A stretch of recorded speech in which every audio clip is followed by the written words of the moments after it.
बेहतरीन क्वेश्चन करा रहा हूं, बड़े ही खूबसूरत टाइप के क्वेश्चंस। इस सीरीज को अगर पूरा देखते हैं, वीडियोस को पूरा देखते हैं, तो मैथ में परसेंटेज बढ़ने के चांसेस बढ़ जाएंगे। हेलो बच्चों, कैसे हैं आप सब। एक नया वीडियो, एक नई सीरीज की शुरुआत होने जा रही है। पीवाईक्यूज उठाए जाएंगे, मोस्ट एक्सपेक्टेड क्वेश्चन किए जाएंगे। बहुत बार ऐसा होता है कि आता तो सब कुछ है पर अप्लाई करना नहीं आता। तो आज जो क्वेश्चन यहाँ पर होने वाले हैं ना, उनमें सिखाऊंगा एप्लीकेशन कैसे लगानी है। अब टारगेट तो देखो 100 आउट ऑफ 100 सोच तो सब लेते हैं, पर उसके लिए मेहनत कैसे करनी है, प्रोसेस क्या होने वाला है, ये हम जरूर सीखेंगे। हेलो स्टूडेंट, कैसे हैं आप सब। आई होप आपकी स्टडी बहुत अच्छी चल रही होगी।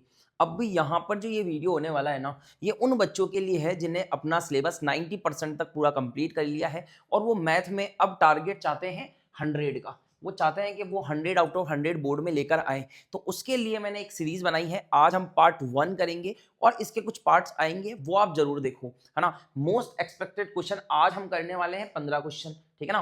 15 क्वेश्चन करेंगे और एग्जाम रिलेटेड ऐसा पैटर्न आपको एग्जाम में देखने को मिलेगा। एमसीक्यूज लूंगा और डिस्क्रिप्टिव भी लूंगा। छोटे क्वेश्चन और बड़े क्वेश्चन का मिक्सचर ये रहने वाला है। शुरुआत के चैप्टर से शुरुआत कर रहे हैं, ठीक है। सेकंड, थर्ड और फोर्थ और फिफ्थ चैप्टर का यहाँ पर कॉम्बिनेशन आपको देखने को मिलेगा। अब ये सीरीज क्यों इंपॉर्टेंट है? ये सीरीज इसलिए इंपॉर्टेंट है, ये एक टेस्ट है ना। ये वीडियो आपके लिए एक टेस्ट है। अगर आप यहाँ पर क्लिक करके बैठे हैं और इसे अब तक देख रहे हैं, तो पेन पेपर लेकर बैठ जाओ, ठीक है। जैसे ही क्वेश्चन आपके पास में आता है, वीडियो को रोको और खुद से सॉल्व करके देखो कि क्या आप क्वेश्चन बना पा रहे हैं या नहीं बना पा रहे हैं। अगर बना पा रहे हैं, मतलब आपकी तैयारी जो है, जीत की तैयारी, बोर्ड की तैयारी, वो बहुत अच्छे से चल रही है। और अगर नहीं बना पा रहे हैं तो सीखो और ऐसा पैटर्न सॉल्व करने की कोशिश करो। दूसरे क्वेश्चन उठाओ इस पैटर्न के और उनको सॉल्व करो, क्योंकि यहां जो मैं क्वेश्चन लेने वाला हूं वो काफी इंपॉर्टेंट है और आए हुए क्वेश्चन है। ऐसा पैटर्न एग्जाम में रिपीट होता है बार बार में, ठीक है ना। तो बहुत इंपॉर्टेंट क्वेश्चन है, शुरू करते हैं और जुड़े रहना एंड तक, ठीक है। चलो तो स्टार्ट करते हैं। सबसे पहले हम देखेंगे कि हमारे पास में फर्स्ट क्वेश्चन कौन सा है। तो फर्स्ट क्वेश्चन जो यहां आता है वो हमारा जीरो से रिलेट करता है।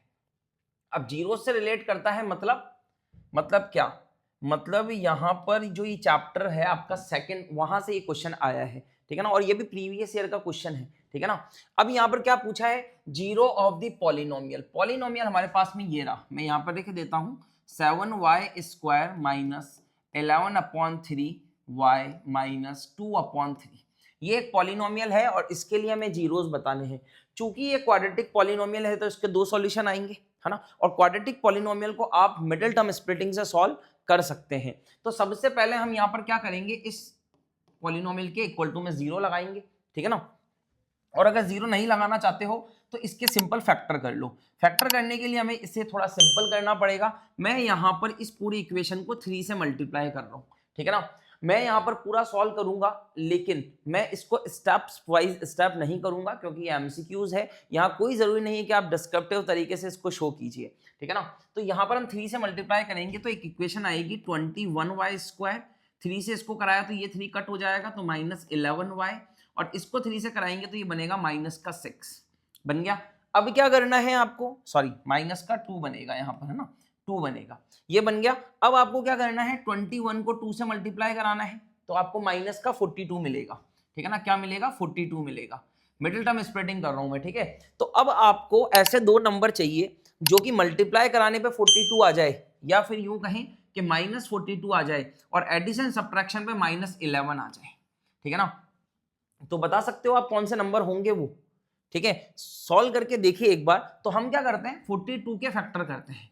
42 के फैक्टर करते हैं तो 2 से करेंगे, यहाँ 21 आएगा, फिर आप 3 से कीजिए 7 आएगा, 7 से कीजिए 1 आएगा। तो 2 × 3 × 7 आ गया। अब सिंपल क्या करना है, यहाँ पर हम देखेंगे कि हमें तो 11 चाहिए।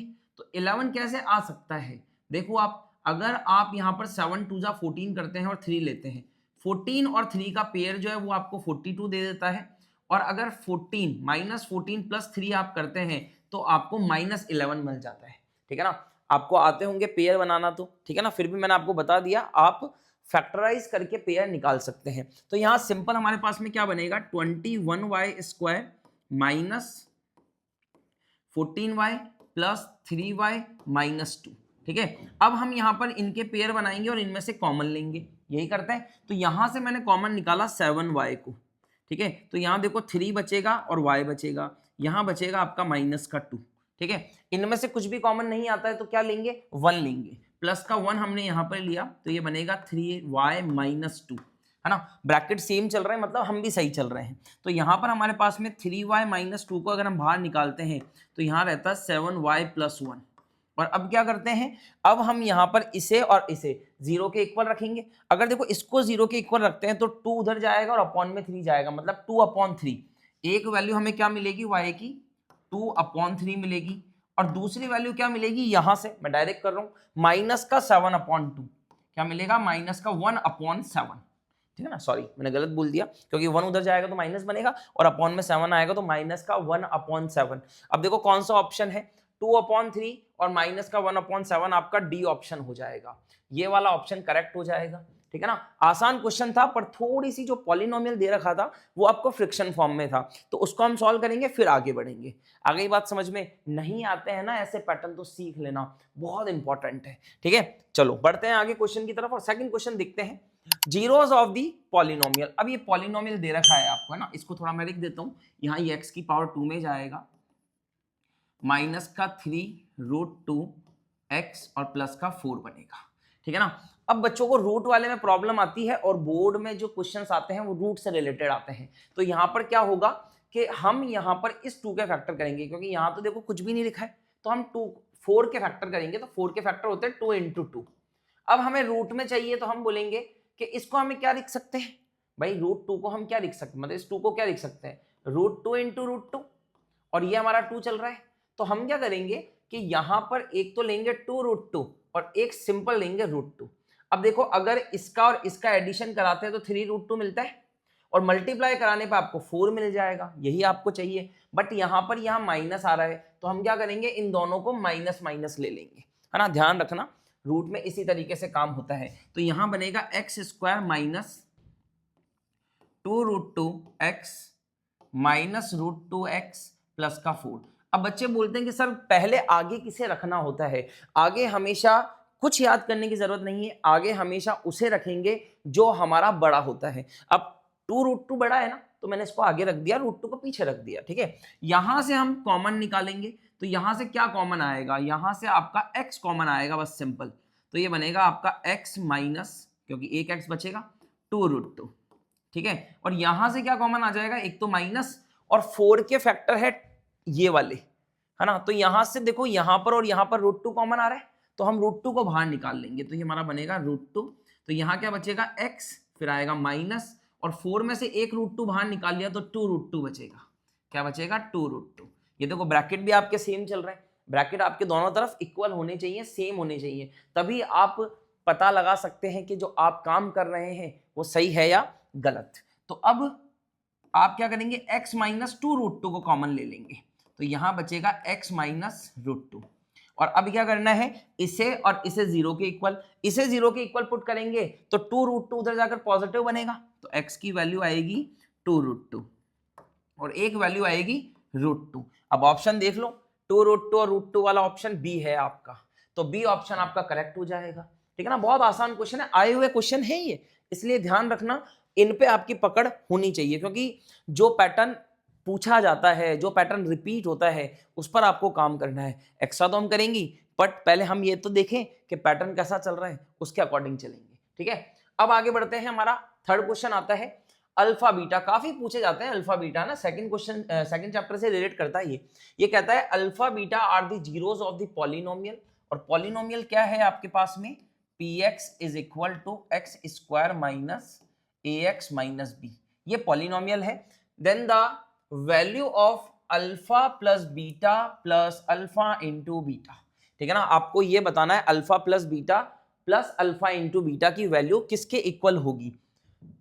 एमसीक्यूज टाइप का है। ठीक है ना, कैसे सॉल्व करेंगे ध्यान से देखना। मैं यहां पर लूंगा alpha plus beta plus alpha into beta, यही लेना है आपको, इसे ही सॉल्व करना है। अब यहां पर क्या होता है ना कि अल्फा और बीटा जो होते हैं ना, इसके अल्फा और बीटा वो क्या होते हैं, जीरोज होते हैं, वो क्या होते हैं, जीरोज होते हैं। और अल्फा और बीटा अगर सेपरेट जीरो है और उनका एक बार अगर हम सम करा रहे हैं और एक बार हम प्रोडक्ट करा रहे हैं, तो ये चीज हमने पढ़ी है कि सम ऑफ जीरोस क्या होता है, alpha beta, alpha plus beta, और इसकी वैल्यू होती है -b/a। ठीक है ना, ध्यान से देखना। और उसी तरीके से अल्फा इंटू बीटा क्या होता है आपका, c/a, यही होता है। ठीक है ना। अब ए बी सी क्या होते हैं, आ जाओ वापस से स्टैंडर्ड फॉर्म से कंपैरिजन करो। A x square plus b x plus c, ये स्टैंडर्ड फॉर्म होती है, और स्टैंडर्ड फॉर्म का इस इक्वेशन के साथ अगर कंपैरिजन करते हैं तो ए की वैल्यू तो 1 आ जाएगी, क्योंकि ए क्या होता है, ए होता है आपका एक्स स्क्वायर का कॉफिशिएंट, और बी आपका होता है एक्स का कॉफिशिएंट, और सी होता है कांस्टेंट। तो यहां से जो जो वैल्यू है ना उसको उठाकर हम यहां पुट करा देंगे। माइनस बी, माइनस तो लगेगा ही लगेगा, बी मतलब coefficient of x, coefficient of x है आपका माइनस ए, ठीक है ना, ध्यान से देखना, और अपॉन में आएगा ए, और ए की जगह लिखा है 1, प्लस सी की जगह कांस्टेंट जो कि लिखा है आपका माइनस का बी, और ए की जगह आएगा आपका 1, है ना। अब इसको देखते हैं हम, तो ये हो जाएगा माइनस माइनस प्लस, और ये हो जाएगा प्लस माइनस माइनस, ए माइनस बी आपका फाइनल आंसर होगा। देखने में अजीब लग सकता है, डिफिकल्ट लग सकता है, पर करने में बिल्कुल आसान। क्यों? क्योंकि कॉन्सेप्ट पकड़ के चल रहे हैं, ठीक है ना। सेकंड चैप्टर का अगर कॉन्सेप्ट सीखना है ना तो जाकर देख लेना, पूरा सॉल्यूशन एनसीईआरटी का प्रोवाइड कराया है, इंट्रोडक्शन वीडियो, कंप्लीट रिवीजन आपको सेकंड चैप्टर का मिल भी जाएगा, चैनल पे आप सर्च कर सकते हैं। तो आपको इस तरीके से सॉल्व करना है ए माइनस बी। अब ए माइनस बी कौन सा ऑप्शन है? बी ऑप्शन है, ये वाला, ये बी ऑप्शन दिख रहा है आपको, ये ए माइनस बी आ जाएगा, सिंपल, ठीक है ना। कॉन्सेप्ट पकड़ के चलना है। यहां पर कौन सा कॉन्सेप्ट काम में आ रहा है? यहां पर आ रहा है आपका sum of zeros, product of zeros, ठीक है ना, इस चीज को ध्यान रखना। चलो आगे बढ़ते हैं, तो यहां देखते हैं हमारे पास में अगला क्वेश्चन फिर से जो है वो जीरो से रिलेटेड है। Alpha and beta are zeros of the polynomial. अब पॉलिनोमियल चेंज हो गया है, देखो पॉलिनोमियल क्या हो गया है यहाँ पर, px इज इक्वल टू के एक्स स्क्वायर, ये जो यहाँ पर ऐसे x के बाद में 2 आता है ना, ये स्क्वायर को डिनोट करता है, ठीक है ना। के x square minus 30x plus 45 के यहाँ पर एक कांस्टेंट है, 45 के साथ में आता है, ठीक है ना। और आपसे यहाँ पर बोला है कि alpha plus beta is equal to alpha into beta, तो find the value of k. क्या कंडीशन है कि अल्फा प्लस बीटा और अल्फा इंटू बीटा आपस में इक्वल है, मतलब sum of zeros alpha plus beta और product of zeros alpha into beta आपस में कैसे हैं? इक्वल। अभी आसान काम है बहुत, ठीक है ना। Alpha plus beta some of zeros होता है माइनस का बी अपॉन ए, और प्रोडक्ट ऑफ जीरोस होता है सी अपॉन ए, और यहां से एबीसी निकालते हैं कंपैरिजन करके, तो ए की वैल्यू आती है के, बी की वैल्यू है -30 और सी की वैल्यू है 45 के, ठीक है ना। बहुत आसान क्वेश्चन है, कंपैरिजन किया है स्टैंडर्ड फॉर्म से, पीछे बताइए अभी क्वेश्चन में, तो ये आपने ए बी सी किया। अब यहां पर वैल्यू पुट कराएंगे, लेकिन ए से ए काट सकते हैं हम, तो यहां बचेगा हमारा माइनस का बी इज इक्वल टू सी, और माइनस का बी, बी की वैल्यू है -30, ये माइनस तो चल ही रहा है, वैल्यू भी -30 है, और सी की वैल्यू है यहाँ पर 45 के। अब क्या करना है, इसको सॉल्व करेंगे आगे, माइनस माइनस प्लस हो जाएगा, तो ये 30 बनेगा, और इधर चल रहा है आपका 45 के। चूंकि आपको के की वैल्यू निकालनी है तो 30 अपॉन 45 आएगा, और 15 की टेबल से अगर काटते हैं इसको तो 2 अपॉन 3 बनेगा। 15 2 30, 15 3 45, तो के की वैल्यू आ जाएगी यहाँ पर 2 अपॉन 3, ठीक है ना। बहुत आसान, 2 अपॉन 3 देखो कौन सा ऑप्शन है, यहाँ पर डी ऑप्शन करेक्ट हो जाएगा, ठीक है। बिल्कुल तरीके से करेंगे, कॉन्सेप्ट को पकड़ कर रखना, कॉन्सेप्ट छूटा मार्क्स छूटे, ध्यान रखना इस चीज का, ठीक है। ये फोर्थ क्वेश्चन होता है आपका इस तरीके से। और alpha into beta, alpha plus beta और अल्फा बीटा वाले क्वेश्चन बहुत पूछे जाते हैं, क्योंकि ये चैप्टर बहुत छोटा है, आपने पढ़ा होगा ये चैप्टर बहुत छोटा है, तो यहाँ पर ये थोड़ा सा घुमा के बात करेगा, तो उस चीज को आप समझ जाना, ठीक है। चलो बढ़ते हैं हमारे नेक्स्ट क्वेश्चन की तरफ, और ये कहता है if one of zeros of the quadratic polynomial is -3, ठीक है ना। ये देखो -3 दे रखा है, पहले आप क्वाड्रेटिक पॉलिनोमियल देख लो। पॉलिनोमियल है यहाँ पर k -1 और x का स्क्वायर है ना, ध्यान रखना x स्क्वायर और प्लस का kx प्लस 1, ये आपका क्वाड्रेटिक पॉलिनोमियल है, और इसका एक 0 -3 है। Then the value of k, आपको k की वैल्यू बतानी है जो इसमें चल रहा है, ये जो आपका k चल रहा है ना यहाँ पर, है ना, इसके अंदर जो आपका k चल रहा है उसकी वैल्यू आपको बतानी है। तो अब हम कैसे सॉल्व करेंगे? जीरोस का मतलब क्या होता है? अगर मैं पूछूं आपसे जीरोस का मतलब क्या होता है, तो जीरोस का मतलब होता है कि अगर उस जीरोस को आप पॉलिनोमियल में पुट कराते हैं तो पॉलिनोमियल बिकम जीरो। पॉलिनोमियम क्या होगा, सेटिस्फाई हो जाएगा और वो पूरा जीरो बन जाएगा, है ना। तो एक x की वैल्यू यहाँ पर -3 हमें दे रखी है, x की वैल्यू क्या दे रखी है, -3, और हमने k निकालना है। तो इस x की वैल्यू को हम इधर पुट कराएंगे तो ये पूरा का पूरा क्या बन जाएगा, जीरो बन जाएगा, है ना। देखना जरा, हमने यहाँ पर बोला है इसको कि अगर आप इस पॉलिनोमियल में -3 पुट कराते हैं तो ये क्या बन जाता है, जीरो, x की जगह -3 आ जाएगा।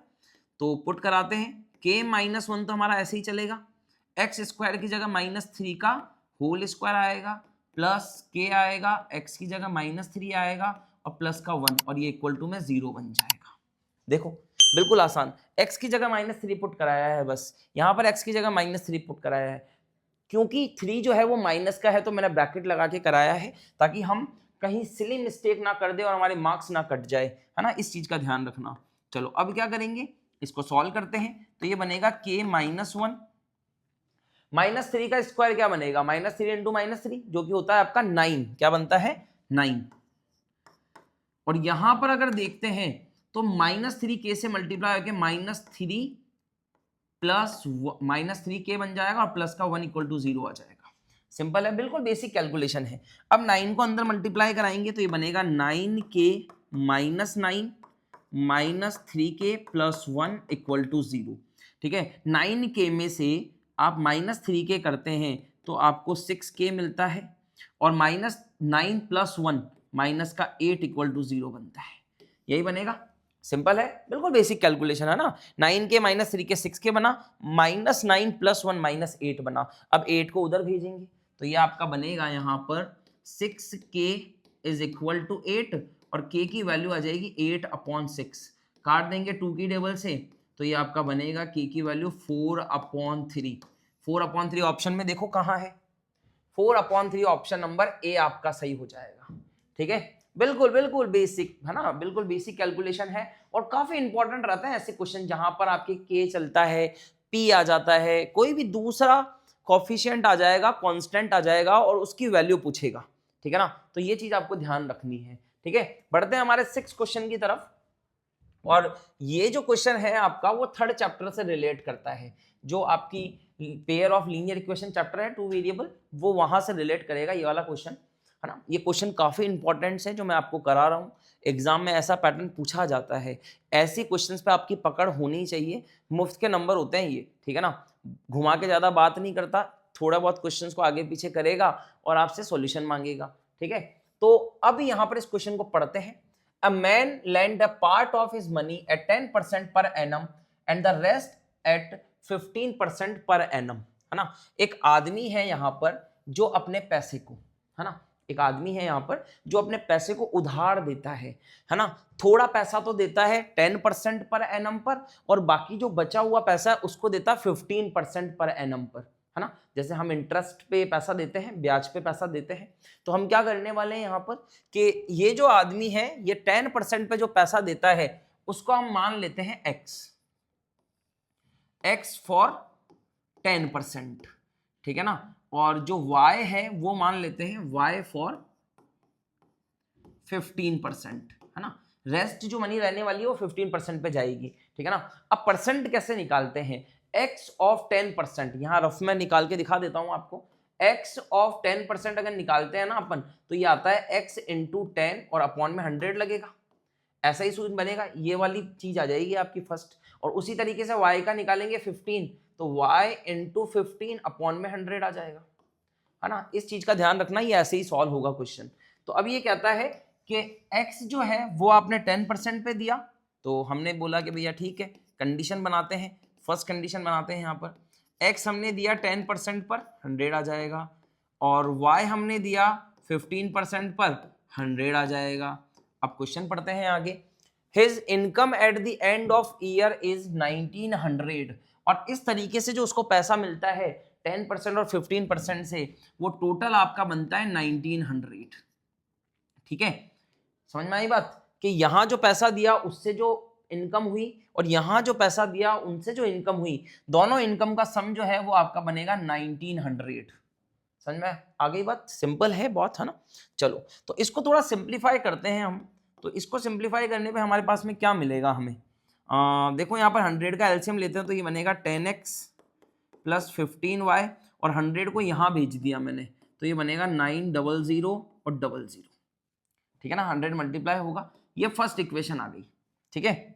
चाहे तो 5 इसमें से कॉमन ले सकते हैं, ठीक है ना, और फिर उधर भेज सकते हैं, लेकिन हम इसको यहीं छोड़ देते हैं, ठीक है। उसके बाद बनता है हमारे पास में सेकंड कंडीशन। देखते हैं जरा सेकंड कंडीशन में क्या बोलता है। If he had interchange the rate of interest on the two sum, ठीक है ना, इन दोनों में उसने इंटरेस्ट रेट को चेंज कर दिया, है ना।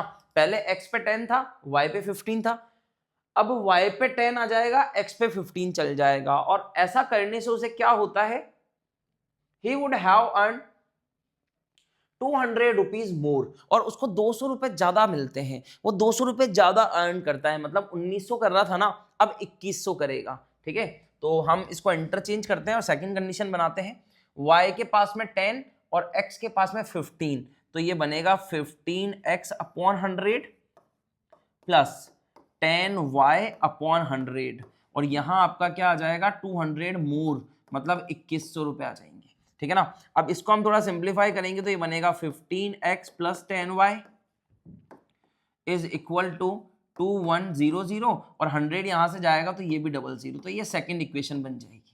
आगे बात समझ में कैसे बनेगी सेकंड इक्वेशन। 100 जो आपने एलसीएम में लिया था वो यहां भेज दिया, तो ये बनेगा आपका कितना बन गया, ये देखो, ये आपका बन गया 2,10,000, ठीक है ना, ऐसा कुछ बन गया। अब क्या करना है, अब इन दोनों इक्वेशन को सॉल्व करना है। आपको जो भी मेथड आता है, सब्स्टिट्यूशन मेथड आता है तो उससे कर लीजिए, एलिमिनेशन आता है तो उससे कर लीजिए, और सॉल्व करने के बाद में हमें यहाँ पर क्या बताना है, find the amount lent in both cases, और दोनों ही केस में आपको ये बताना है कि उसने x और y क्या है, यही बताना है ना, कि उसने x कितना रखा है, y कितना रखा है, ये आपको बताना है। अब बताओ कर लोगे क्या इस क्वेश्चन को, क्योंकि देखो एक तो आपके पास में ये इक्वेशन है ना, और एक आपके पास में ये वाली इक्वेशन है, ठीक है, ये दो इक्वेशन आ गई। इन दो इक्वेशन को आपको सॉल्व करना है, तो आप क्या करिए कि x के कोएफिशिएंट को सेम बना दीजिए, इस वाली इक्वेशन को 2 से मल्टीप्लाई करा दो तो ये 20 हो जाएगा, और ये तो 15 है, चलो 2 से मल्टीप्लाई मत कराओ, इसको आप 3 से मल्टीप्लाई करा दो, और इसको आप 2 से मल्टीप्लाई करा दो, तो 3 से कराओगे ना इसको, तो ये कितना बनेगा, यहाँ पर ये बनेगा 30x, और इसको 3 से कराएंगे तो ये बनेगा 45y, और इसको 3 से कराएंगे तो ये कितना बनता है, ये आपको बनेगा 57, ठीक है ना, 57, और यहाँ पर 4 0 लग जाएंगे, ठीक है, यही बनेगा। उसी तरीके से यहाँ पर 2 से कराया तो ये बनेगा आपका 30x, और ये बनेगा आपका 20y, और 2 से आप 21 को कराएंगे तो ये बनेगा 42, और 4 0 आ जाएंगे। अब क्या करना है, इसको सब्ट्रैक्ट करना है, ये तो पता ही होगा आपको, ये वाला मेथड तो है ना। ये कौन सा मेथड है, एलिमिनेशन मेथड है, ये ध्यान रखना। ये माइनस लगाया यहाँ पर, यहाँ भी माइनस लगाएंगे, यहाँ भी माइनस लगाएंगे, ये कट जाएगा। 45 में से 20 जाता है तो आपका क्या बचता है, आपका 25y आएगा। 57 में से 42 को माइनस करो आप तो ये 5 और 1, और आपके लग जाएंगे 4 0 पीछे, तो y की वैल्यू यहाँ पर आएगी 150000 अपॉन 25, ठीक है ना। 25 से डायरेक्ट काटना आता है तो काट देना, ठीक है ना। 25 1 जा 25, और 150 कितनी टाइम पे आता है, 150 कितने टाइम पे आता है, 6 टाइम पे आता है, तो यहाँ पर 6 आ जाएगा, और पीछे लग जाएंगे 3 0, मतलब 6000 रुपए उसने दिए हैं। y का जो अमाउंट रहने वाला है 15% वाला, वो आपका 6000 होगा। इस 6000 को आप इसमें या इसमें किसी में भी पुट करा देना, x की वैल्यू आ जाएगी, ये तो आपको आता ही होगा। तो x की वैल्यू क्या आई है निकालो, और कमेंट सेक्शन में जरूर बताना, ठीक है ना। इसकी वैल्यू निकालकर आप मुझे कमेंट सेक्शन में जरूर बताना, ठीक है ना। क्या करना है, इसे उठाकर फर्स्ट या सेकंड इक्वेशन में पुट करा दो, x की वैल्यू आ जाएगी। समझ में आई बात, बहुत सिंपल है, ठीक है ना, पर इंपॉर्टेंट क्वेश्चन है, इंपॉर्टेंट क्वेश्चन है, ठीक है। चलो बढ़े आगे, आगे देखते हैं हमारा 7th क्वेश्चन, जो कि हमें कहता है if x is equal to 1, x is equal to 1 and y is equal to 2 is a solution of the pair of linear equation 2x minus 3y plus a equal to 0, और एक equation ये दे रखी है, मतलब दो equation है हमारे पास में। तो फर्स्ट इक्वेशन है 2x minus 3y plus a equal to 0, और सेकेंड इक्वेशन है हमारे पास में 2x plus 3y minus b equal to 0, है ना। दोनों इक्वेशन के लिए हमें सॉल्यूशन ये वाले प्रोवाइड करा रखे हैं, x और y की वैल्यू, ठीक है। इस x और y की वैल्यू को दोनों इक्वेशन में रखेंगे और दोनों इक्वेशन में रखने के बाद में a और b यहां पर उनकी वैल्यूज आएगी और उनकी वैल्यूज के बीच में रिलेशन देखना है। काफी इंपॉर्टेंट क्वेश्चन है ना, और एक अच्छा क्वेश्चन है, एक नया पैटर्न आपको सीखने को मिलेगा। ठीक है, तो यहां पर हम x और y की वैल्यू पुट कराते हैं। x की जगह पर 1 पुट कराएंगे और y की जगह पर 2 पुट कराएंगे। a हमारा एज इट इज रहेगा। ठीक है, ध्यान से देखना, ये हमारा बनेगा 2 - 6 + a = 0 और -4 + a = 0। तो a की वैल्यू हमारे पास में आएगी 4। ठीक है, a की वैल्यू यहां से 4 आ गई। अब यही वैल्यू यहां पुट कराएंगे, सेम वैल्यू को इस इक्वेशन में पुट कराएंगे। तो x की जगह तो रखेंगे 1 और y की जगह रखेंगे 2, माइनस का भी एज इट इज चलेगा, ये 0 आएगा। ये बनेगा 2 + 6 - b = 0, तो बनेगा 8 - b = 0 और b की वैल्यू क्या आ जाएगी 8। ठीक है, 8 को उधर भेजेंगे, माइनस माइनस कट हो जाएगा, b की वैल्यू 8 आ जाएगी। अब रिलेशन देखें तो a जो है और जो b है उन दोनों में रिलेशन क्या है कि अगर मैं इसका डबल कर दूं 2a कर दूं तो क्या वो b के बराबर हो जाएगा क्या? ठीक है, 2a मतलब 2 × 4 कर दूं तो 8 और 8 b के बराबर हो जाएगा। तो ये रिलेशन आपको कहां देखने को मिलता है? बी ऑप्शन में। तो ये बी ऑप्शन आपका करेक्ट हो जाएगा। ठीक है, ये पैटर्न काफी इंपॉर्टेंट है। ऐसे कोफिशिएंट और कांस्टेंट में रिलेशन वाला जो क्वेश्चंस होते हैं ना वो काफी इंपॉर्टेंट हो जाते हैं एग्जाम पर्पज से। तो ये एक नया पैटर्न था, आई होप आपको ये समझ में आ गया होगा। ठीक है, चलें आगे की तरफ। ठीक है, आगे बढ़ते हैं अब हम। अगला क्वेश्चन 8th, ठीक है ना, ये भी एमसीक्यूज टाइप का है। The value of k for which the system of linear equation, चलो इक्वेशन लिख लेते हैं सबसे पहले।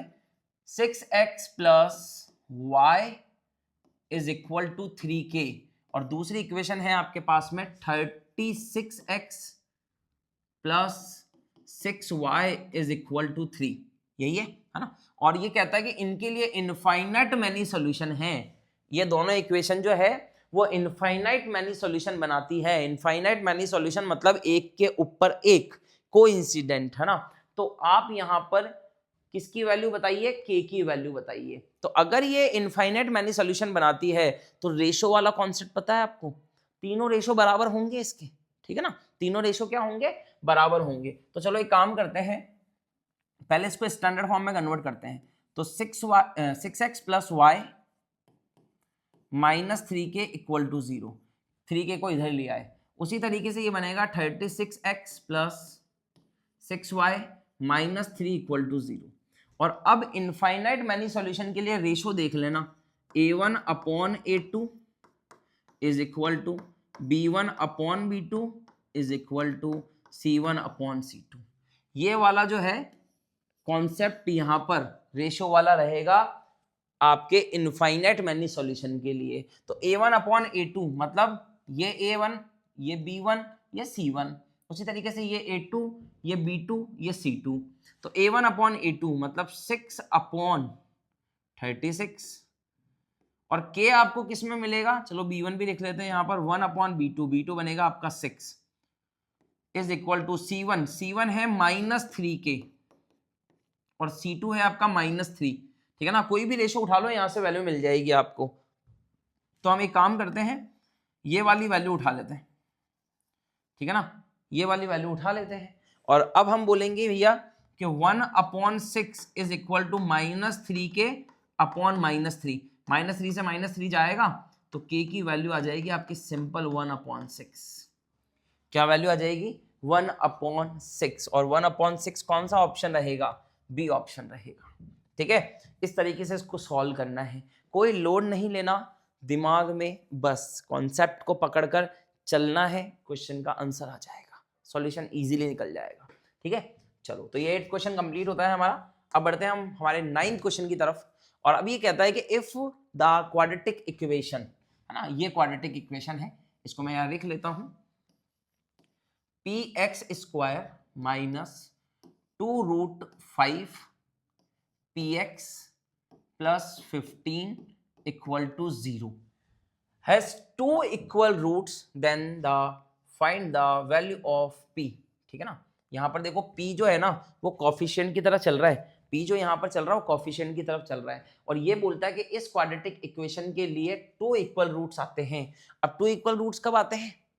नेचर ऑफ रूट में जाइए, डिस्क्रिमिनेंट पता है आपको, है ना? जब आपका d जो है ना, जो d होता है आपका बी स्क्वायर माइनस 4ac, जब आपका बी स्क्वायर माइनस 4ac जो है ना वो आपका 0 के इक्वल होगा, तब जाकर आपके 2 इक्वल रूट्स आएंगे। ये 4th चैप्टर में पढ़ा था आपने, ठीक है ना? नहीं पढ़ा है ना तो 4th चैप्टर जाकर देख लो, एनसीईआरटी इंट्रोडक्शन पूरा कंप्लीट सॉल्यूशन प्रोवाइड करा रखा है, वहां से देख लो, ठीक है। B square minus 4ac equal to 0 होता है तो इक्वल रूट्स आते हैं। तो अब क्या करेंगे, इसका कंपैरिजन करेंगे, इसके साथ में वैल्यू पुट कराएंगे और यहां से p की वैल्यू निकालेंगे। बी स्क्वायर, बी मतलब x का कॉफिशिएंट, तो बी स्क्वायर में देखो क्या क्या चलेगा, -2√5 p का होल स्क्वायर माइनस 4 a की जगह आएगा p और c की जगह आएगा 15 इक्वल टू 0, ठीक है, ऐसा होगा। अब इसको सॉल्व करना है तो माइनस माइनस तो प्लस हो जाएगा, 2√5 को 2 बार मल्टीप्लाई कराइए, देखो यहां पर मैं साइड में करा के दिखाता हूं, 2√5 को तो 2 2 जा 4 बनेगा, ये तो 4 हो गया, √5 5 हो गया, तो ये हो जाएगा आपका टोटल 20। इसको सॉल्व करने में बनेगा 20p स्क्वायर, और ये बनेगा आपका माइनस का 15 4 जा कितना होता है, 15 30 45 60, तो क्या बनेगा 60p इज इक्वल टू 0, ठीक है। अब सर यहां से वैल्यू निकालनी है तो बहुत सिंपल है, काम करो 20 पहले कॉमन ले लो, तो 20 कॉमन लिया तो ये बनेगा p square minus 3p is equal to 0, 20 को इधर भेज दो 0 में तो बचेगा आपका क्या, p square minus 3p equal to 0। और अब क्या करना है, p को कॉमन ले लो, p माइनस 3 इक्वल टू 0 बनेगा, तो एक तो p की वैल्यू 0 आ जाएगी और एक p की वैल्यू 3 आ जाएगी, ये दो वैल्यूज आ जाएगी आपकी, ठीक है ना। डिस्क्रिप्टिव टाइप का था, 2 मार्क्स में आ जाते हैं ऐसे क्वेश्चंस, ठीक है ना। ये क्वेश्चन जो है वो 2 मार्क्स का क्वेश्चन है, ध्यान रखना, और इंपॉर्टेंट है। क्यों इंपॉर्टेंट है, क्योंकि यहाँ पर आपसे नेचर ऑफ रूट से रिलेटेड क्वेश्चन पूछा है ना, काफी इंपॉर्टेंट हो जाता है। तो ये इस तरीके से p निकालेंगे, नहीं समझ में आया तो फिर से देख लो वापस से, ठीक है ना, रिवाइज कर लो वीडियो को और उसके बाद आगे बढ़िए, ठीक है।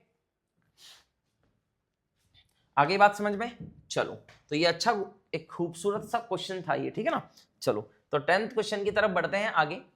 कहता है यहाँ पर इन अ क्लास टेस्ट, एक क्लास में टेस्ट होता है जैसे आप देते हैं, the sum of Shefali's marks in mathematics and English is 30, ठीक है ना। शेफाली के जो मार्क्स आए हैं ना मैथ और इंग्लिश में, वो यहां पर 30 आए हैं टोटल, ठीक है ना। तो एक काम करते हैं कि मैथ के जो मार्क्स है ना उसको हम x मान लेते हैं, और इंग्लिश के जो मार्क्स हैं उसे हम y मान लेते हैं, और यहां पर फर्स्ट कंडीशन हमारे पास में बन गई कि इन दोनों का सम जो है भैया वो 35 है, तो ये पहली इक्वेशन आ गई यहां से, ठीक है ना।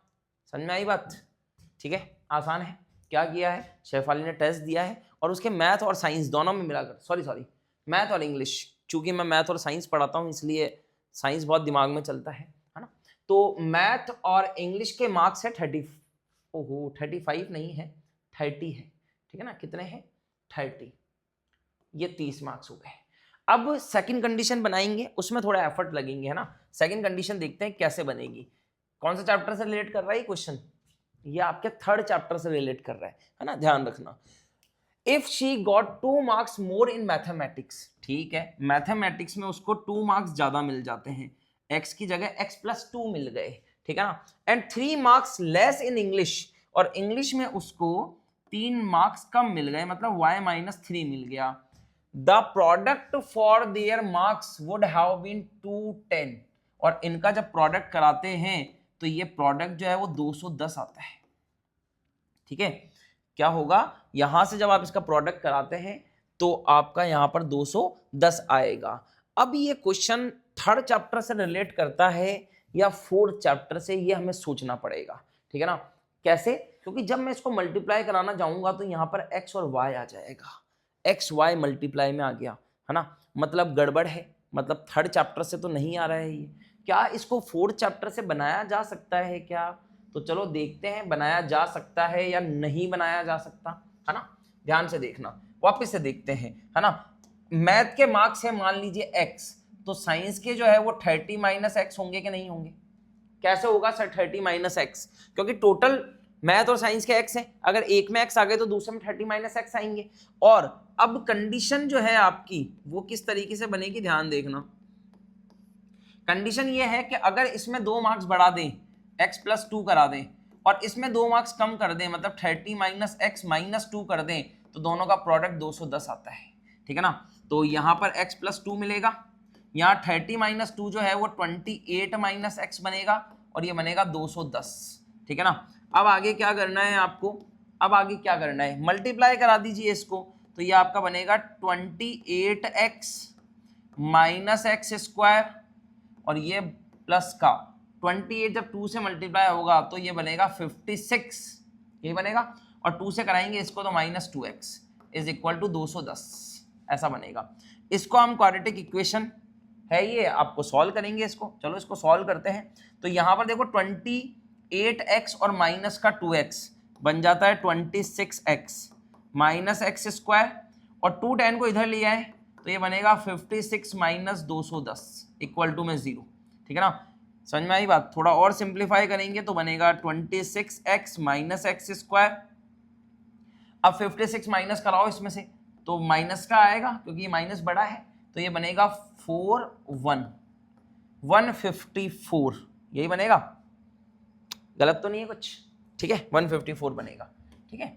अब क्या करना है, चूंकि एक्स स्क्वायर यहाँ नेगेटिव है और उसको आगे शिफ्ट करेंगे तो अच्छा नहीं लगेगा, तो इसको आप माइनस से मल्टीप्लाई करा दीजिए, है ना। माइनस से मल्टीप्लाई कराएंगे तो ये बनेगा आपका एक्स स्क्वायर पॉजिटिव, 26x बन जाएगा नेगेटिव, है ना, और जो आपका 154 चल रहा है नेगेटिव का वो बन जाएगा पॉजिटिव। क्या बन जाएगा? पॉजिटिव बन जाएगा, और इक्वल टू में 0 आ जाएगा। अब हमें यहाँ पर फैक्टर करने हैं किसके, 154 के, और पेयर बनाने हैं और इसको सॉल्व करना है, x की वैल्यू निकालनी है जो कि मैथमेटिक्स के मार्क्स आ जाएंगे, और जब 30 माइनस एक्स करेंगे तो इंग्लिश आ जाएगा, है ना। अब ये काम आप एचडब्ल्यू में कर सकते हो क्या, बोलो। ये क्वेश्चन जो है उसको मिडिल टर्म स्प्लिटिंग करके x की 2 वैल्यू आएगी यहाँ पर, है ना, x की 2 वैल्यूज आएगी, उसमें से हम एक नेगेटिव एक पॉजिटिव आएगी, तो पॉजिटिव वाले को मान लेंगे, या क्या पता दोनों पॉजिटिव आ जाए, ये आप करके बताएंगे, और इसका आंसर मुझे कमेंट सेक्शन में जरूर बताना, ठीक है ना। एचडब्ल्यू में देता हूं मैं ये क्वेश्चन आपको, क्योंकि मिडिल टर्म स्प्लिटिंग आपको आती है, मिडिल टर्म स्प्लिटिंग आपको आती है इसलिए, और काफी अच्छा क्वेश्चन है, इंपॉर्टेंट मार्क करना इस क्वेश्चन पे, ठीक है। चलो बढ़ते हैं हमारे नेक्स्ट क्वेश्चन की तरफ, और कहता है the value of k for which the equation, जो कि ये है आपके पास में, है ना। इस इक्वेशन को मैं यहां लिखता हूं सबसे पहले। इक्वेशन हमारे पास में x square plus 2 k plus 1 x plus के स्क्वायर इज इक्वल टू 0, ठीक है ना। ये जो ऐसे x के पास में 2 k के पास में 2 लिखा है ना, इसका मतलब स्क्वायर होता है ना, ध्यान रखना इस चीज का, ठीक है ना। हैज इक्वल रूट्स, और इसके कैसे हैं, इक्वल रूट्स हैं इसके लिए। अब इक्वल रूट्स तो तभी आते हैं जब आपका बी स्क्वायर माइनस 4ac क्या बन जाता है, 0 बन जाता है। तो हम यहाँ पर बोलेंगे बी स्क्वायर माइनस 4ac क्या बनेगा, 0 बनेगा, डिस्क्रिमिनेट है ना, 0 बनेगा। बी की बात करते हैं तो ये पूरा आ जाएगा x का कोफिशिएंट, तो ये बनेगा 2k प्लस 1 का होल स्क्वायर, या फिर इसको ऐसे लिखिए कंबाइंड करके, ठीक है ना, तभी सेट होगा, ये बी स्क्वायर बन गया। उसके बाद -4, a की जगह क्या आएगा, 1 आएगा, c की जगह क्या आएगा, k स्क्वायर आएगा, और इक्वल टू में 0। इसको आगे सॉल्व करते हैं तो ये बनता है 4k प्लस 1 का whole square minus 4k square is equal to 0, ठीक है। अब इसको थोड़ा हम सॉल्व करते हैं, तो यहाँ 4 आएगा, इसको हम सॉल्व करेंगे तो ये a प्लस बी की होल स्क्वायर से ओपन होगा, a स्क्वायर मतलब k का स्क्वायर, 2ab तो ये 2k बनेगा, और 1 का स्क्वायर 1 बनेगा, और माइनस का 4k स्क्वायर इक्वल टू 0 चल रहा है। अब 4 को अंदर भेज दीजिए तो ये बनेगा 4k square plus 8k plus 4 minus 4k square is equal to 0। 4k square से 4k स्क्वायर चला जाएगा, और हमारे पास में बचेगा 8k plus 4 is equal to 0। देखो यही है, 8k प्लस 4 इक्वल टू 0 बचा है। k की वैल्यू निकालने के लिए 8k तो इधर रखेंगे, और 4 उधर जाएगा तो माइनस का बनेगा, तो k की वैल्यू आएगी -4/8। 4 से इसको काटेंगे तो k की वैल्यू आती है आपकी -1/2, है ना। इंपॉर्टेंट क्वेश्चन है ये भी, क्योंकि इस इक्वेशन को देखकर बच्चे डर जाते हैं। इक्वेशन को देखकर ही बच्चे डर जाते हैं। k की वैल्यू -2 है, b पे टिक मार देंगे, ठीक है ना। ये इसलिए इंपॉर्टेंट है क्योंकि इस इक्वेशन को देखकर बच्चों को थोड़ा थोड़ा सा कांपने लगता है, हल्का हल्का सा, ना। पर कोई दिक्कत नहीं है, हमें हमेशा कॉन्सेप्ट से चलना है। कॉन्सेप्ट से चलोगे तो सारी जंग जीत जाओगे, सारे क्वेश्चन कर जाओगे, ठीक है। चलो बढ़े अगले क्वेश्चन की तरफ। अगला क्वेश्चन उठाते हैं और ये हमारे 5th चैप्टर से आते हैं क्वेश्चंस, ठीक है ना। 5th चैप्टर कौन सा? एपी वाला, अर्थमेटिक प्रोग्रेशन, ठीक है। चलो स्टार्ट करते हैं क्वेश्चन को। कहता है the sum of 4th and 8th term of AP is 24, ठीक है ना। The sum of 4th and 8th term, ठीक है। अब 4th टर्म तो होती है A4 और 8th टर्म होती है A8 और इन दोनों का सम कितना है? 24, ठीक है। इस चीज को ध्यान रखना। आगे भी बोलता है सम of 6th and 10th term. चलो इसको थोड़ा सिंप्लीफाई करते हैं। इसको लिखेंगे a + 3d, इसको लिखेंगे a + 7d is equal to 24। तो a बनेगा 2a, 3d और 7d बनेगा आपका 10d is equal to 24। Sir क्या थोड़ा और सिंप्लीफाई कर ले क्या? बिल्कुल कर लें। 2 कॉमन लेते हैं तो a + 5d बनेगा और जो 2 आया था ना उसको 24 पे भेज दिया तो 12 बनेगा। ये फर्स्ट इक्वेशन बन गई, ठीक है ना। ऐसे क्वेश्चन इंपॉर्टेंट होते हैं, सारे इंपॉर्टेंट है यार, ये तो मोस्ट इंपॉर्टेंट और एक्सपेक्टेड क्वेश्चन ऐसे दिखते हैं बोर्ड में, ठीक है ना। प्री बोर्ड की तैयारी कर रहे हो ना तो प्री बोर्ड में भी आ जाते हैं ऐसे क्वेश्चन, ध्यान रखना। a + 5d is equal to 12 बन गया। उसके बाद बोलता है 6th टर्म और 10th टर्म। ये देखो यहां क्या देता है? 6th टर्म और 10th टर्म, मतलब a6 + a10 कितना है बताओ? 44। ये 44 हो गया। इसको हम सिंप्लीफाई करेंगे a + 5d, a + 9d is equal to 44। आता होगा, है ना। पूरा चैप्टर है ये भी, जाकर देख लेना। पूरा इंट्रोडक्शन बेसिक से एडवांस तक पढ़ाया है। a और a बनेगा आपका 2a और ये बनेगा आपका 5d 9d 14d is equal to 44। थोड़ा और सिंप्लीफाई करते हैं, 2 कॉमन लेते हैं, a + 7d और 2 को भेज दो इधर तो ये बनेगा 22, ठीक है। आ रही है इक्वेशन समझ में आपको कैसे बन रही है इक्वेशन? 2 इक्वेशन बन गई है, 2 equation 2 variable, 2 equation 2 variable, elimination substitution, जो इच्छा है आपकी वो लगाइए, ठीक है ना। ए सेम है, एलिमिनेशन लगाते हैं इजीली हो जाएगा, है ना। तो a + 5d, a + 5d is equal to 12, a + 7d is equal to 22, यही है ना। 12 22, ठीक है। अब क्या करेंगे? ये माइनस रखा, ये माइनस रखा, ये माइनस रखा, साइन चेंज होता है, a से a कटेगा। 5d - 7d माइनस का 2d, 12 में से -22 कितना बचेगा? कितना बचेगा? -10 बचेगा। तो d की वैल्यू आएगी -10/-2 और काटने पे d मिलेगा आपको 5। d कितना मिल गया? 5 मिल गया। अच्छा क्वेश्चन ने पूछा क्या है? क्वेश्चन ने पूछा है फाइंड द फर्स्ट 3 टर्म्स। तो अब 3 टर्म्स पता करने के लिए तो आपको फर्स्ट टर्म पता होनी चाहिए। तो इस d की वैल्यू को इसमें या इसमें, जो भी आपको खूबसूरत लगता है उसमें रख दीजिए। तो d की वैल्यू को मैं फर्स्ट में रख देता हूं क्योंकि मुझे तो यही खूबसूरत लग रहा है, ये काफी खूबसूरत सा है, ठीक है ना। तो इसमें रखेंगे तो ये बनेगा आपका a + 5 × d मतलब 5 इज इक्वल टू 12। तो a + 25 इज इक्वल टू 12, यही है इक्वेशन। तो a की वैल्यू बनेगी आपके 12 - 25 जो कि आपका बनेगा -13। क्या बनेगा? -13 बनेगा। अब आपको चाहिए फर्स्ट टर्म। फर्स्ट टर्म तो आपने निकाल ही ली, कितना बना? -13।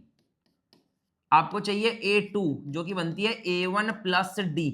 अब a1 है -13 और d है आपका 5, तो आपकी a2 क्या आ जाएगी? a2 आ जाएगा -8, ठीक है ना।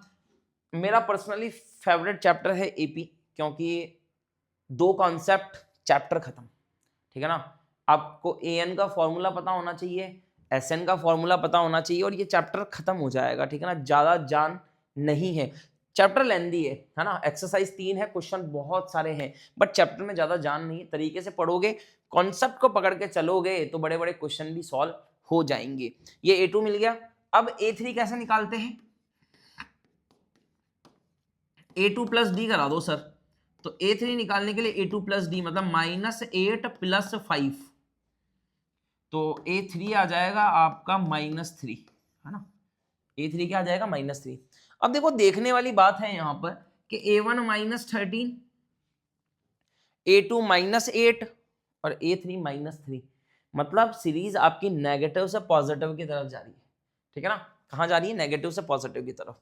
तो ये 12th क्वेश्चन भी हो गया है, इसका तो आप स्क्रीनशॉट ले लो और ऐसे क्वेश्चन जरूर करना, ठीक है ना। एनसीईआरटी में बहुत पैटर्न के हैं ऐसे क्वेश्चन, जरूर करना, काफी इंपॉर्टेंट रहता है, ठीक है ना ये चैप्टर। और बड़ा क्वेश्चन यहाँ से बनता है, केस स्टडी भी बनती है यहाँ से, ठीक है ना। तो इस चीज का ध्यान रखना, केस स्टडी नहीं बनेगी ना तो फिर 5 मार्क्स का क्वेश्चन आएगा और काफी इंपॉर्टेंट हो जाएगा, ठीक है।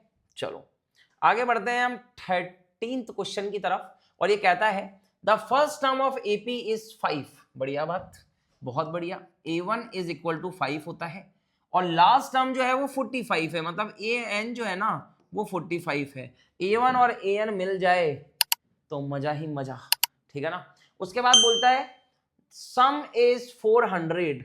अब सम किसका? SN दे रखा है मेरे ख्याल से, तो है ना, SN 400 दे दिया, यहां लिख देता हूं इसको साइड में, ठीक है ना। Find the number of terms. बहुत बढ़िया, आपको एक तो n पता करना है और एक आपको कॉमन डिफरेंस पता करना है, d पता करना है। ये दो चीजें पता करनी है, तो चलो सॉल्व करते हैं। an की जगह क्या रख सकते हैं?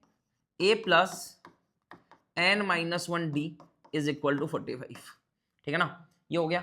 अब a की वैल्यू पता नहीं, n की वैल्यू भी पता नहीं, चलो a की वैल्यू तो पता है 5 रख देंगे, प्लस n की वैल्यू नहीं पता है और d की वैल्यू भी नहीं पता है, तो ये 45 आ गया, ठीक है ना। 5 को उधर भेज दिया हमने, तो यहाँ बनेगा n - 1d = 5 उधर जाएगा, ध्यान से देखना 40 आएगा। क्या आता है? 40 आता है। इसको इक्वेशन नंबर 1 बना दो, ठीक है। यही दे रखा है ना, कुछ गलत तो नहीं कर रहे हैं? हाँ ठीक है, हाँ फर्स्ट टर्म AP 5 है, लास्ट टर्म इतना है, ठीक है ठीक है ठीक है। चले आगे, SN का फॉर्मूला लगा दो। SN का फॉर्मूला होता है n/2 2a + n - 1d = 400, यही होता है। अब कुछ बच्चे बोलेंगे सर क्या कर रहे हो आप, छोटा फॉर्मूला भी तो लगा सकते हो ना, A1 और AN वाला। बिल्कुल लगा सकते हैं, कोई फर्क नहीं पड़ेगा। चलो तो मैं छोटा फॉर्मूला लगाते हूँ, है ना, ताकि आपको भी फीलिंग बेटर हो। तो यहाँ पर n/2 लगाया, A1 + AN लगाया और इक्वल टू में 400 आ गया। n/2, A1 कितना है? A1 5 है, AN कितना है? AN 45 है और इज इक्वल टू में आ जाएगा 400, ठीक है। ये n/2 आ गया जो कि बनेगा 50 और इज इक्वल टू में 400। इसको आप काटते हैं तो 25 आता है, तो ये बनेगा आपका 25n = 400। तो n की वैल्यू आ जाएगी 400/25 और काटेंगे इसको, कितना आएगा? 25 का पहाड़ा पढ़ते हैं ना, 25 की टेबल, तो 4 बार में 100 आता है, फिर 200 आएगा, फिर 300 आएगा, फिर 400 आएगा, 16 टाइम चला जाएगा। तो n की वैल्यू बनेगी आपकी 16। इस n की वैल्यू को उठाओ, यहाँ पुट कराओ, तो यहाँ लिखेंगे हम 16 - 1d = 40, तो ये बनेगा 15d = 40। तो d की वैल्यू आ जाएगी 40/15। देखो कुछ गलत तो नहीं करा है ना, बिल्कुल सही है, ठीक है ना। तो इसको आप काट लो, 5 की टेबल से काट लो, तो आपका ऑलमोस्ट d जो है वो आएगा 8/3, ठीक है ना। कितना आ जाएगा? 8/3। यही आपके आंसर है, ये दोनों आपके आंसर है। n और d पूछा है आपसे, ठीक है ना, n और d पूछा है आपसे, ठीक है ना। ऐसे कंफ्यूज मत होना कि अरे यार सर ये तो फ्रिक्शन फॉर्म में आ गया, कोई बात नहीं, आ सकता है। d है, रूट में आ सकता है, पॉइंट्स में आ सकता है, फ्रिक्शन फॉर्म में आ सकता है, सारी फॉर्म्स में आ सकता है, रूट में भी आ सकता है, सारी चीज़ें, ठीक है ना। तो आई होप आपको समझ में आ गया होगा, ये तो आसानी क्वेश्चन है, ठीक है ना। फर्स्ट टर्म ऑफ AP 5 थी अपने पास में ना, लास्ट टर्म 45 थी, ठीक है ना। कोई गड़बड़ तो नहीं है मेरे ख्याल से, तो क्वेश्चन यही है, आंसर भी यही है। चलें आगे, चलो। अब आता है हमारे पास में एक अच्छा क्वेश्चन, और ये अच्छे क्वेश्चन होते हैं। क्यों अच्छे क्वेश्चन होते हैं सर? क्योंकि ये एग्जामिनर के फेवरेट क्वेश्चन है। क्यों? MCQs में डालता है, बोलता है एमसीक्यूज देता हूं 1 नंबर का आसान सा, करके दिखाओ करके दिखाओ, ठीक है ना। तो डिटरमाइंड के, आपको डिटरमाइन करना है के को, सो डेट 4k + 8, चलो यहां लिखते हैं 4k + 8 comma 2k² + 3k comma, अच्छा 6 भी है इसके साथ, +6 भी है भैया, ठीक है। और तीसरी चीज है 3k² + 4k + 4 are 3 consecutive term of an AP, ठीक है ना। और ये 3 कॉन्जिक्यूटिव टर्म है एपी की, तो आपको यहाँ पर के की वैल्यू बतानी है ना। थोड़ा हटकर कॉन्सेप्ट समझा देता हूं पहले। क्या होता है कि अगर आपके पास में A1 A2 और A3 इस तरीके से है, तो इनका जो कॉमन डिफरेंस होता है ना वो सेम आता है। मतलब A2 - A1 = A3 - A2 हो जाता है। दोनों तरफ से D निकलेगा और D इक्वल रहेगा। दोनों तरफ से क्या निकलेगा? D निकलेगा और D इक्वल रहेगा। उसी बेस्ड पर ये क्वेश्चन है, ठीक है ना। इसलिए थोड़ा इंपॉर्टेंट है, क्योंकि ये कॉन्सेप्ट तो पता होता है पर अप्लाई कैसे करना है उसके लिए मैं क्वेश्चन लेकर आया हूं, ठीक है ना। चलो, तो ये हमारा A1 हो गया सिंपल, ये वाली जो चीज है A1 हो गई। ये वाली जो चीज है हमारी पूरी टर्म ये A2 हो गई, और ये जो है ये हो गया हमारा A3। तो यहां पर A2 - A1 मतलब 2k² + 3k + 6 में से हम माइनस करा रहे हैं 4k + 8 को, है ना। थोड़ा ध्यान रखना है यहाँ पर, आप क्या ध्यान रखना है आपको कि ये जो टर्म्स आप लिखते हैं ना यहाँ ब्रैकेट लगाइए, क्योंकि ये माइनस क्या करता है, साइन चेंज करवाता है, इसलिए, ठीक है ना। उसके बाद हमें यहाँ पर क्या करना है, ये वाले टर्म में से ये माइनस करना है, मतलब 3k² + 4k + 4 में से माइनस कराना है, क्या माइनस कराना है, 2k² + 3k + 6, ठीक है ना। चलो आओ तो इसको माइनस कराते हैं। ये बनेगा आपका 2k² + 3k + 6 -4k -8, ओपन करेंगे अपन ब्रैकेट्स को, ठीक है ना। ओपन कर रहे हैं यहाँ पर 3k² + 4k + 4 -2k² -3k -6 हो गया। जो माइनस के आगे ब्रैकेट्स हैं उनके साइन चेंज करवा दिए, ठीक है ना। अब देखो क्या होगा यहाँ पर k² की कोई टर्म नहीं है तो ये 2k² बनेगा, ये 3k - 4k माइनस का k बनेगा 6 और -8 माइनस का 2 बनेगा। इस तरफ देखते हैं तो 3k² में से -2k होता है तो क्या बनता है k², 4k और -3k आपका मिलकर बनेगा प्लस का k, और 4 और -6 बनेगा माइनस का 2, ठीक है ना। इस तरीके से होगा। अब इन पूरी टर्म्स को उठाकर इस तरफ शिफ्ट करो, तो ये बनेगा 2k² - k -2 -k² -k + 2 = 0, ठीक है ना। अब देखो -2 + 2 तो कट जाएंगे आपस में, ठीक है ना। और यहां बचेगा 2k² -k², तो ये बनेगा k² -k -2k = 0, ठीक है ना। और अब हम इसमें से k कॉमन ले लेते हैं तो बनेगा k - 2 = 0। तो एक तो k की वैल्यू आ जाएगी यहां से 0 और एक वैल्यू k की आ जाएगी आपकी यहां से 2, ठीक है ना। दो वैल्यूज आएगी ना, क्योंकि k क्या आ गया है, क्योंकि k जो है आपका वो क्वाड्रेटिक फॉर्म में कन्वर्ट हो गया, क्वाड्रेटिक इक्वेशन में कन्वर्ट हो गया, तो उसकी दो वैल्यूज आएगी। अब हमें यहाँ पर ये सोचना है कि क्या k की वैल्यू 0 और -2 आ सकती है क्या? बिल्कुल आ सकती है, दोनों वैल्यूज आ सकती है, कोई दिक्कत नहीं है इसमें, ठीक है ना। आप ऐसा मत बोलना कि सर k तो 0 नहीं लेंगे 2 लेंगे, नहीं, गड़बड़ हो जाएगा। दोनों वैल्यू लेनी है, आपको आंसर शो करना है और आगे निकल जाना है, ठीक है। तो इस तरीके से होगा, इंपॉर्टेंट क्वेश्चन है। ऐसा पैटर्न शायद आपने पहली बार देखा हो, या देखा है तो अच्छी बात है, नहीं देखा है तो अच्छे से देख लो इसको, ठीक है ना। बड़ा खूबसूरत क्वेश्चन है ये, ठीक है।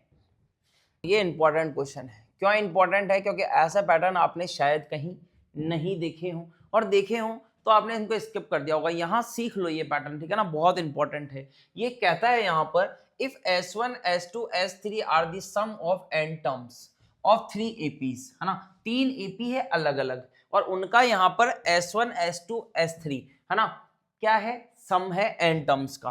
तो एन टर्म का सम क्या होता है, एस एन होता है हमारा एन अपॉन टू ब्रैकेट में 2a plus N minus 1d, है ना। इस चीज को ध्यान रखना कि ये जो चीज है ना, ये आपकी सम को डिनोट करती है, एस एन को डिनोट करती है। अब ये बोलता है the first term of each being unity, है ना। यूनिटी मतलब क्या होता है, वन। तीनों ही सीरीज जो है या फिर तीनों जो एपीज है ना, उनकी फर्स्ट टर्म क्या है, इक्वल है। मतलब अगर बात करें यहाँ पर a1, तो a1 जो है ना तीनों टर्म के लिए वो 1 रहने वाली है, ठीक है ना। रेस्पेक्टिव कॉमन डिफरेंस बीइंग 1 2 3, और कॉमन डिफरेंस जो रहने वाला है ना, मतलब d1 जो है वो 1 होगा, d2 जो है वो 2 होगा, और d3 जो है वो 3 होगा, ठीक है ना। मैंने तीनों सीरीज की यहाँ पर d1 d2 d3 लिख दिया। और अब ये बोलता है कि प्रूफ कीजिए s1 plus s3 is equal to 2s square. 2s square है ये, है ना, 2s2 है, सॉरी 2s2, ठीक है ना। मतलब ऐसा कुछ है, क्या प्रूफ करना है यहाँ लिख देता हूँ, s1 plus s3 is equal to 2s2। ये चीज हमको प्रूफ करनी है, ठीक है ना। दिमाग में लेकर चलना, बहुत इंपॉर्टेंट क्वेश्चन है, ध्यान से देखना। तो अब मैं S1 निकालूंगा सबसे पहले, है ना, पहली सीरीज के लिए निकालूंगा। तो मैं बोलूंगा S1 जो है ना फर्स्ट सीरीज का, वो बनेगा मेरा n अपॉन टू, क्योंकि n तो मुझे नहीं पता, n टर्म्स का सम होगा। a कितना है, 1 है, तो 2 इंटू 1 प्लस n माइनस 1, और d की जगह आ जाएगा 1, क्योंकि d पहले वाली के लिए क्या है, 1 है। मैं यहाँ पर फर्स्ट एपी निकाल रहा हूँ, ठीक है ना, फर्स्ट एपी निकाल रहा हूँ, ध्यान से देखना। मैं फर्स्ट एपी के लिए एस एन निकाल रहा हूँ, ध्यान से देखना। तो ये मेरा S1 बन गया। S1 को थोड़ा सिंप्लीफाई करते हैं तो बनता है n अपॉन टू प्लस ये 1 मल्टीप्लाई होगा तो n माइनस 1 बनेगा, सिंपल। तो ये आपका बनेगा यहाँ से n upon two minus 1, 1 plus n, क्या बनेगा, 1 प्लस n, यही बनेगा। देखो आप अच्छे से, कहीं मिस्टेक हो रही है क्या, बिल्कुल भी नहीं हो रही है, यही बनेगा आपका। S1 आपका बनेगा n upon two 1 plus n, ठीक है। अब S2 निकालेंगे हम यहाँ पर सेकंड एपी के लिए बात कर रहे हैं।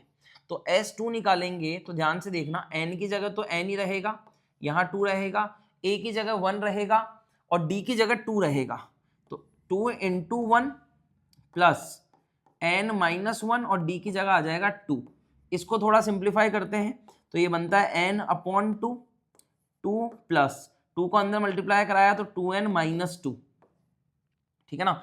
तो अब आप इसको देखो कि अगर ये 2 पॉजिटिव वाला नेगेटिव से कट होता है तो यहाँ 2n बचेगा, और 2n इस 2 से कट हो जाएगा, है ना। ध्यान से देखना, अगर S2 की मैं बात करता हूं तो यहाँ पर देखते हैं, S2 निकाल रहे हैं ना, S2 क्या होगा आपका, ये n अपॉन टू और 2n, क्या बनेगा, n अपॉन टू और 2n, तो 2 से 2 कट हो जाएगा, तो S2 आपका आएगा n स्क्वायर, ठीक है ना। ये ध्यान रखना, S2 ये बना है और S1 ये बना है। और अब निकालना है S3, ठीक है ना, S3 निकाल रहे हैं थर्ड सीरीज के लिए, ठीक है ना। ये तो कौन सी निकाल रहे हैं अपन, थर्ड एपी के लिए S3 निकाल रहे हैं। फॉर्मूला यही लगेगा, लेकिन a की वैल्यू 1 रहेगी और d की वैल्यू 3 हो जाएगी, ध्यान रखना। तो ये बनेगा n अपॉन टू इंटू ए मतलब 1 प्लस n माइनस 1, और d की जगह आ जाएगा 3, ठीक है। इसको थोड़ा और सिंप्लीफाई करेंगे तो ये बनेगा n अपॉन टू प्लस 3 को अंदर भेजा तो 3n माइनस 3, इस चीज का ध्यान रखना, ठीक है ना, मिस्टेक नहीं करना। S3 ये बनेगा n अपॉन टू, ब्रैकेट में बनेगा 3n माइनस 1, यही बनेगा 3n माइनस 1, और ये बन गया हमारा S3। अब इसने हमें क्या बोला है कि यहां पर आपको ये चीज प्रूफ करनी है, S1 plus S3 is equal to 2S2, आपको ये प्रूफ करना है, ठीक है ना। तो चलो 2S2 प्रूफ करना है, तो मैं देखता हूं जरा। सबसे पहले मैं LHS उठाता हूं, LHS में हम क्या कर रहे हैं, S1 प्लस S3 कराएंगे, ठीक है ना, S1 प्लस S3 कराएंगे। S1 क्या है हमारा, n upon two 1 plus n, तो ये हमारा बनेगा n upon two 1 plus n, और S3 कितना है ये निकाला आपने, ठीक है ना। इस क्वेश्चन को आप इंपॉर्टेंट मार्क कर लेना, काफी इंपॉर्टेंट क्वेश्चन है, काफी इंपॉर्टेंट क्वेश्चन है। n अपॉन टू और ब्रैकेट में आएगा 3n माइनस 1, ठीक है। अब क्या करें, तो n अपॉन टू को कॉमन ले लो दोनों में से, ठीक है ना, दोनों में से कॉमन ले लो n अपॉन टू को, तो यहां बचेगा 1 प्लस n और यहां बचेगा प्लस का, है ना, प्लस का 3n माइनस 1। तो -1 + 1 आपस में कैंसिल आउट हो जाएंगे, तो यहां बनेगा 4n। क्या बनेगा, n/2 तो बाहर चलेगा और अंदर बनेगा 4n, वापस ये 2 से कट हो जाएगा तो ये बनेगा 2n²। अब इसके आगे सॉल्व नहीं होता तो इसको हम यहीं छोड़ देंगे, ठीक है ना, और RHS को उठाएंगे। RHS क्या है हमारे पास में, RHS है हमारे पास में 2s2। क्या है, 2s2। तो 2 तो ऐसे ही चलेगा ही और s2 की वैल्यू रख दो। अब s2 कितना निकाला हमने, कहाँ है s2, ये रहा n², तो ये आ जाएगा n² और क्या बनेगा आपका 2n² बनेगा। अब देखो आप, ये वाली चीज और ये वाली चीज इक्वल आ गई, मतलब हम कह सकते हैं, क्या कह सकते हैं, LHS is equal to RHS और ये हमारा हो गया प्रूफ, ठीक है ना। काफी इंपॉर्टेंट क्वेश्चन है भैया, मैं फिर से कह रहा हूं आपको, ठीक है ना, ये क्वेश्चन बड़ा यूनिक है, ठीक है ना, ढूंढ के निकाला है तुम्हारे लिए, प्रीवियस ईयर का क्वेश्चन है और स्टैंडर्ड जो मैथ लेते हैं उनके लिए काफी इंपॉर्टेंट है, ठीक है ना। इसलिए आप इस क्वेश्चन को जरूर करना, एक बार बिना देखे इस क्वेश्चन को जरूर बनाना, ठीक है। तो ये अपने 15 क्वेश्चन जो है वो मोस्ट एक्सपेक्टेड क्वेश्चन मैंने आपके लिए हैं और इनको हमने बहुत इजीली तरीके से एक एक्सप्रेसिव वे में हमको इनको सॉल्व किया है, ठीक है ना, मतलब मैंने आपको पूरा डिटेल में समझाया है, किसी भी क्वेश्चन में हमने भाग दौड़ नहीं करी, ठीक है ना। तो अब क्या करना है, इस सीरीज में जुड़े रहिए, पार्ट 1 आया है, ऐसे ही क्वेश्चन मैं आपके लिए लाता रहूंगा। वीडियो अच्छा लगा है तो अपने दोस्तों के साथ शेयर कर लो ताकि उनके भी अच्छे मार्क्स आए और चैनल को सब्सक्राइब कर लो ताकि टारगेट जो है ना हमारा 100 आउट ऑफ 100 उसको हम अचीव कर सकें, ठीक है। तो मिलते हैं नेक्स्ट लेक्चर में, नेक्स्ट वीडियो में, तब तक के लिए टाटा बाय बाय।